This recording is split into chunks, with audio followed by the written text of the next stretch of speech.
Are you considering a price increase for your customers? Well, of course you probably are. I mean, inflation's rampant, the cost of doing business has gone up, and in some cases, many view it as being an opportunity to just increase revenue. However, have you considered the cost of the price increase? I want you to think for a second about, let's say you've got a streaming TV service, right? You're paying a monthly fee, and all of a sudden you get a notification that, hey, the price is going up. What happens? Well, consciously and subconsciously, it triggers in your brain the question, is it worth it?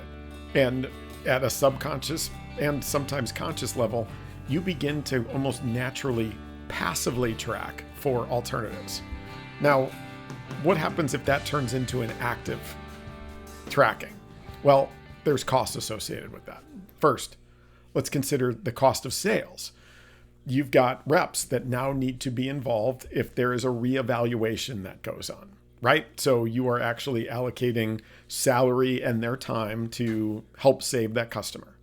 So that's cost of sales. But along with it is the opportunity cost. So if it's an account manager that would typically be spending time cultivating that relationship and driving upsell and cross-sell, they are now spending their time saving the client. So there is an opportunity cost. And then third is, what if they do a reevaluation and choose not to go with you? There's a churn cost, right?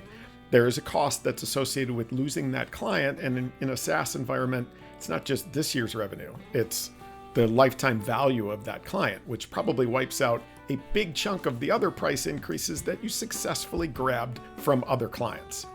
Now, let's take this to another level and say, hey, it's already baked in the contract. Like, we actually sold the price increase when they signed this thing. It's renewal time. Here goes the price.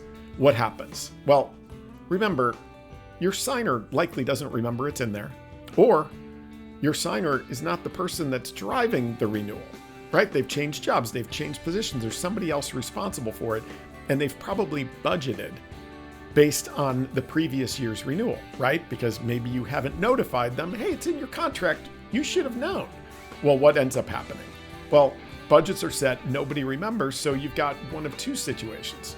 Number one is you've got a client that renews reluctantly, and that creates a cost of advocacy, all right? So cost of advocacy internally for cross-sell and upsell, you're gonna have a little bit of a harder time, right? If they feel like they kind of got hoodwinked into the renewal at a higher price.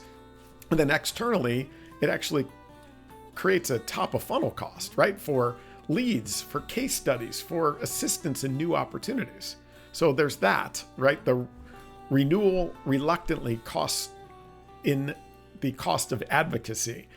And let's say they do a frantic reevaluation, you have those same costs as I mentioned before. There's a cost of sales, there's an opportunity cost, and there's a risk of churn. So when you're thinking about raising the price on your current customers, just be careful, all right?